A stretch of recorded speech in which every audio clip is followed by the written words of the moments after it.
आपकी खुशी में, आपके गम में, आपकी आंसुओं में, आपकी मुस्कुराहटों में, आपके आज में, आपके कल में, आपके साथ होगी एक कहानी और मैं। नमस्कार दोस्तों, आज की हमारी कहानी प्रेमचंद जी द्वारा लिखी कहानी दफ्तरी है। कहानी पसंद आए तो इस चैनल को सब्सक्राइब ज़रूर कीजिएगा। तो चलिए इस छोटी सी कहानी की शुरुआत करते हैं मेरी यानी मंजू की आवाज़ में। रफ़ाकत हुसैन मेरे दफ्तर का दफ्तरी था। 10 रुपए मासिक वेतन पाता था। 2-3 रुपए बाहर के फुटकर काम से मिल जाते थे। यही उसकी जीविका थी, पर वो अपनी दशा पर संतुष्ट था। उसकी आंतरिक अवस्था तो ज्ञात नहीं, पर वो सदैव साफ सुथरे कपड़े पहनता और प्रसन्नचित रहता। कर्ज इस श्रेणी के मनुष्यों का आभूषण है। रफ़ाकत पर इसका जादू न चलता था। उसकी बातों में कृत्रिम शिष्टाचार की झलक भी न होती। बेलाग और खरी कहता था। अमलों में जो बुराइयां देखता साफ कह देता। इसी साफगोई के कारण लोग उसका सम्मान हैसियत से ज्यादा करते थे। उसे पशुओं से विशेष प्रेम था। एक घोड़ी, एक गाय, कई बकरियां, एक बिल्ली और एक कुत्ता और कुछ मुर्गियां पाल रखी थी। इन पशुओं पर वो जान देता था। बकरियों के लिए पत्तियां तोड़ लाता, घोड़ी के लिए घास छील लाता। यद्यपि उसे आए दिन मवेशी खाने के दर्शन करने पड़ते थे और बहुधा लोग उसके पशु प्रेम की हंसी उड़ाते थे, पर वो किसी की न सुनता था। और उसका ये निस्वार्थ प्रेम था। किसी ने उसे मुर्गियों के अंडे बेचते नहीं देखा। किसी ने भी उसकी बकरियों के बच्चे कभी बूचड़ की छुरी के नीचे नहीं जाते देखा। और उसकी घोड़ी ने कभी लगाम का मुंह नहीं देखा। गाय का दूध कुत्ता पीता था, बकरी का दूध बिल्ली के हिस्से में आता था। जो कुछ बचा रहता वो आप पीता था। सौभाग्य से उसकी पत्नी भी साध्वी थी। यद्यपि उसका घर बहुत छोटा था, पर किसी ने द्वार पर उसकी आवाज़ नहीं सुनी। किसी ने उसे द्वार पर झांकते नहीं देखा। वो गहने कपड़ों के तगादों से पति की नींद हराम ना करती थी। दफ्तरी उसकी पूजा करता था। वो गाय का गोबर उठाती, घोड़ों को घास डालती, बिल्ली को अपने साथ बिठा कर खिलाती। यहाँ तक कि कुत्ते को नहलाने से भी उसे घृणा न होती थी। बरसात थी, नदियों में बाढ़ आई हुई थी। दफ्तर के कर्मचारी मछलियों का शिकार खेलने चले। शामत का मारा रफ़ाकत भी उनके साथ हो लिया। दिन भर लोग शिकार खेला किए। शाम को मूसलाधार पानी बरसने लगा। कर्मचारियों ने तो एक गांव में रात काटी। दफ्तरी घर चला, पर अंधेरी रात में राह भूल गया और सारी रात भटकता फिरा। प्रातःकाल घर पहुंचा तो अभी अंधेरा ही था, लेकिन दोनों द्वार पट खुले हुए थे। उसका कुत्ता पूंछ दबाए करुण स्वर से कराहता हुआ आकर उसके पैरों पर लौट गया। द्वार खुले देखकर दफ्तरी का कलेजा सन्न से हो गया।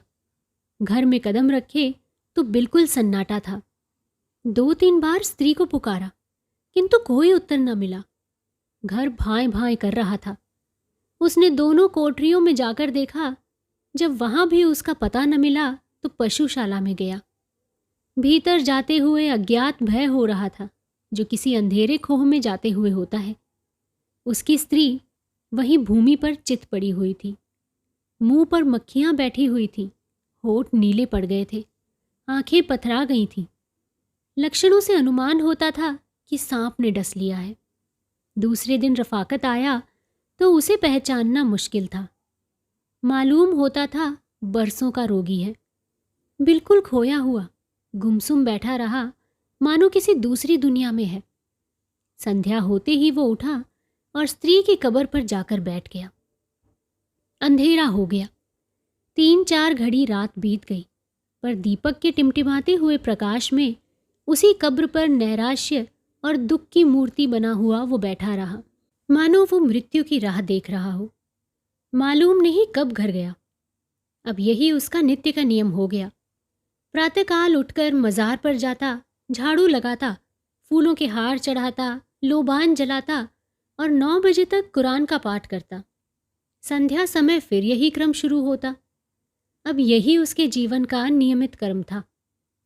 अब वो अंतर जगत में बसता था। बाह्य जगत से उसने मुंह सा मोड़ लिया था। शोक ने उसे विरक्त करके रख दिया था। कई महीने तक यही हाल रहा। कर्मचारियों को दफ्तरी से सहानुभूति हो गई थी। उसके काम कर लेते, उसे कष्ट न देते। उसकी पत्नी भक्ति पर लोगों को विस्मय होता था। लेकिन मनुष्य सर्वदा प्राणलोक में नहीं रह सकता। वहाँ की जलवायु उसके अनुकूल नहीं। वहाँ वो रूपमय रसमय भावनाएं कहाँ, विराग में वो चिंतामय उल्लास कहाँ, वो आशा में आनंद कहाँ। दफ्तरी को आधी रात तक ध्यान में डूबे रहने के बाद चूल्हा जलाना पड़ता, प्रातःकाल पशुओं की देखभाल करनी पड़ती। ये बोझा उसके लिए असहाय था। अवस्था ने भावुकता पर विजय पाई। मरुभूमि के प्यासे पथिक की भांति दफ्तरी फिर दाम्पत्य सुख जल स्रोत की ओर दौड़ा। वो फिर जीवन का यही सुखद अभिनय देखना चाहता था। पत्नी की स्मृति दाम्पत्य सुख के रूप में विलीन होने लगी। यहाँ तक कि 6 महीने में उस स्थिति का चिन्ह भी शेष न रहा। इस मोहल्ले के दूसरे सिरे पर बड़े साहब का एक अर्दली रहता था। उसके यहाँ से विवाह की बातचीत होने लगी। मियाँ रफाकत फूले न समाए। अर्दली साहब का सम्मान मोहल्ले में किसी वकील से कम न था। उनकी आमदनी पर अनेक कल्पनाएं की जाती थीं। साधारण बोलचाल में कहा जाता था, जो कुछ मिल जाए वो थोड़ा है। वो स्वयं कहा करते थे कि तकाबी के दिनों में मुझे जेब की जगह थैली रखनी पड़ती थी। दफ्तरी ने समझा भाग्य उदय हुआ। इस तरह टूटे जैसे बच्चे खिलौने पर टूटते हैं। एक ही सप्ताह में सारा विधान पूरा हो गया और नववधू घर में आ गई। जो मनुष्य कभी एक सप्ताह पहले संसार से विरक्त, जीवन से निराश बैठा हो, उसे मुंह पर सहरा डाले घोड़े पर सवार नवकुसुम की भांति विकसित देखना मानव प्रकृति की एक विलक्षण विवेचना थी। किंतु एक ही अठवारे में नववधू के जौहर खुलने लगे। विधाता ने उसे रूपेंद्रिय से वंचित रखा था, पर उसकी कसर पूरी करने के लिए अति तीक्ष्ण वाकेंद्रिय प्रदान की थी। इसका सबूत उसकी वो वाक्पटुता थी जो अब बहुधा पड़ोसियों को विनोदित और दफ्तरी को अपमानित किया करती थी। उसने 8 दिन तक दफ्तरी के चरित्र का तात्विक दृष्टि से अध्ययन किया और तब एक दिन उससे बोली, तुम तो बड़े विचित्र जीव हो। आदमी पशु पालता है अपने आराम के लिए, न कि जंजाल के लिए। ये क्या कि गाय का दूध कुत्ते पिएं, बकरियों का दूध बिल्ली चट कर जाए। आज से सब दूध घर में लाया करो। दफ्तरी निरुत्तर हो गया। दूसरे दिन घोड़ी का रातिब बंद हो गया। वो चने अब भाड़ में भुनने और नमक मिर्च से खाए जाने लगे। प्रातःकाल ताज़े दूध का नाश्ता होता, आए दिन तस्मई बनती। बड़े घर की बेटी पान बिना क्यों कर रहती? घी मसाले का भी खर्चा बढ़ गया। पहले ही महीने में दफ्तरी को विदित हो गया कि मेरी आमदनी गुजर के लिए काफ़ी नहीं है। उसकी दशा उस मनुष्य की सी थी जो शक्कर के धोखे में कुनैन फांक गया हो। दफ्तरी बड़ा धर्मपरायण मनुष्य था। 2-3 महीने तक ये विषम वेदना सहता रहा, पर उसकी सूरत उसकी अवस्था को शब्दों से अधिक व्यक्त कर देती थी। वो दफ्तरी जो अभाव में भी संतोष का आनंद उठाता था, अब चिंता की सजीव मूर्ति था। कपड़े मैले, सिर के बाल बिखरे हुए, चेहरे पर उदासी छाई हुई, अहनिर्ष हाय हाय किया करता था।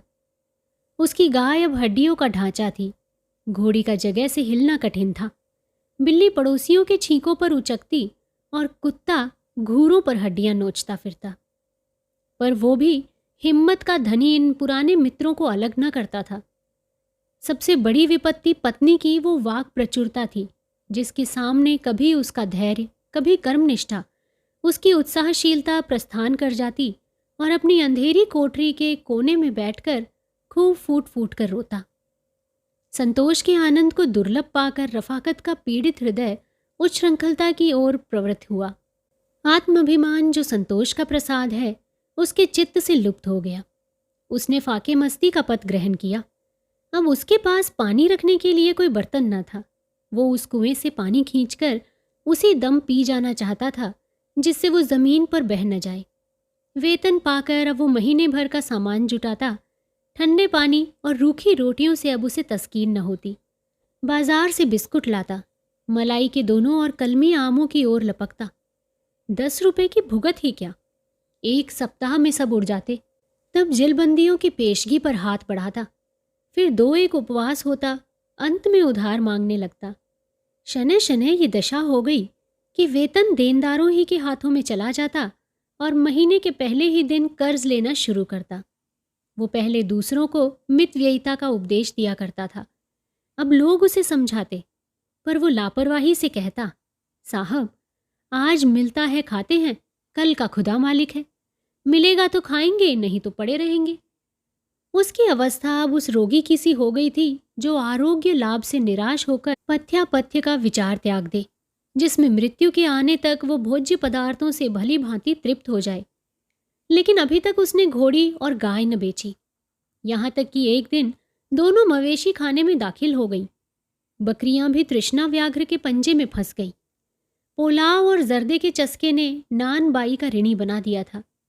जब उसे मालूम हो गया कि नगद रुपए वसूल न होंगे, तो एक दिन सभी बकरियां हाँक ले गया। दफ्तरी मुंह ताकता रह गया। बिल्ली ने भी स्वामी भक्ति से मुंह मोड़ लिया।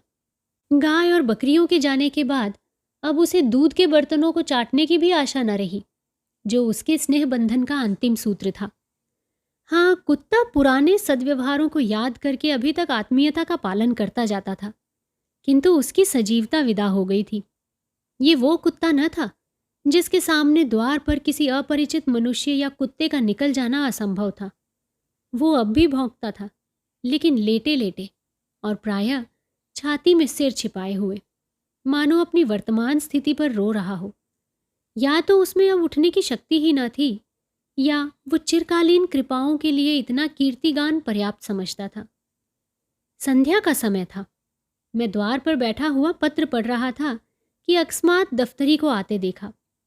कदाचित कोई किसान सम्मन पाने वाले चपरासी से भी इतना भयभीत न होगा।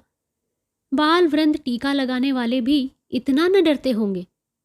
मैं अव्यवस्थित होकर उठा और चाहा कि अंदर जाकर द्वार बंद कर लूं, कि इतने में ही दफ्तरी लपक कर सामने आ पहुंचा।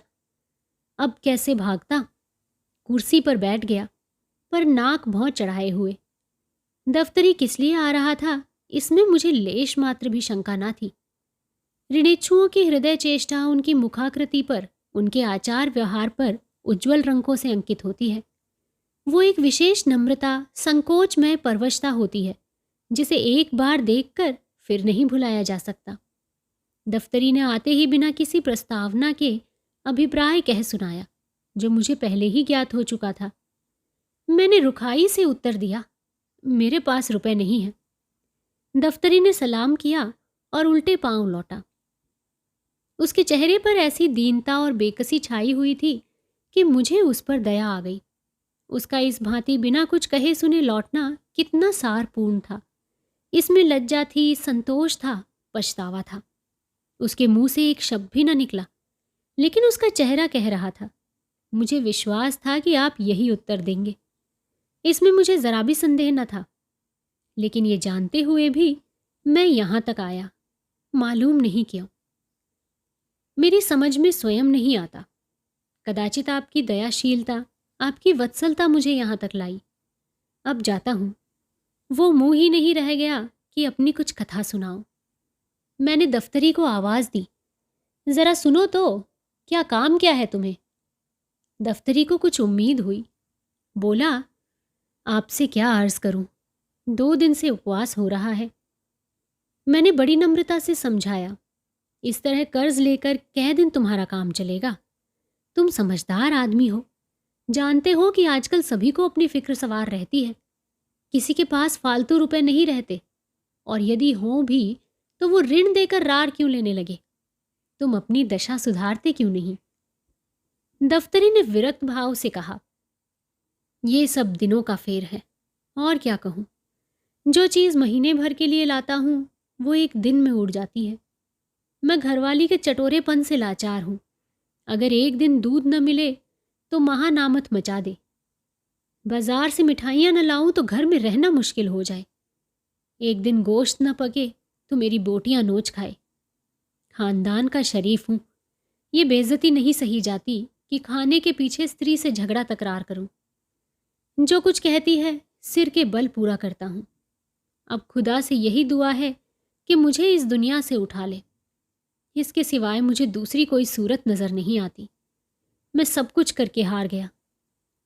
मैंने संदूक से 5 रुपए निकाले और उसे देकर कहा, ये लो, ये तुम्हारे पुरुषार्थ का इनाम है। मैं नहीं जानता था कि तुम्हारा हृदय इतना उदार, इतना वीर रसपूर्ण है। गृहदाह में जलने वाले वीर रणक्षेत्र के वीरों से कम महत्वशाली नहीं होते। तो दोस्तों, आशा करती हूँ आज की ये छोटी सी कहानी आपको पसंद ज़रूर आई होगी। दोस्तों, आम बोलचाल की भाषा में हमने कई बार सुना है कि पत्नी घर को संवारती है, उसे संभालती है। और इसी तरीके से ये बात बहुत हद तक सच भी है। जिस भी प्रकार की पत्नी घर में होती है, घर उसी प्रकार से चलता है। यदि पत्नी सब कुछ बटोर कर सहेज के रखने वाली होती है तो वो थोड़े पैसों में भी घर को स्वर्ग बना के रखती है। लेकिन अगर वही पत्नी खर्चशील हो, काफ़ी खर्चा करने वाली, खाने पीने वाली, तो वो पत्नी कुछ भी बचने नहीं देती। तो दोस्तों, अगर आपको कहानी पसंद आई है तो मेरे इस चैनल को सब्सक्राइब ज़रूर कीजिएगा और इस कहानी को लाइक ज़रूर कीजिएगा। तो चलिए, जल्दी ही आप लोगों से फिर से मुलाकात होगी एक नई कहानी के साथ। तब तक के लिए आप अपना और अपने पूरे परिवार का ध्यान रखिए, खुश रहिए और स्वस्थ रहिए। नमस्कार।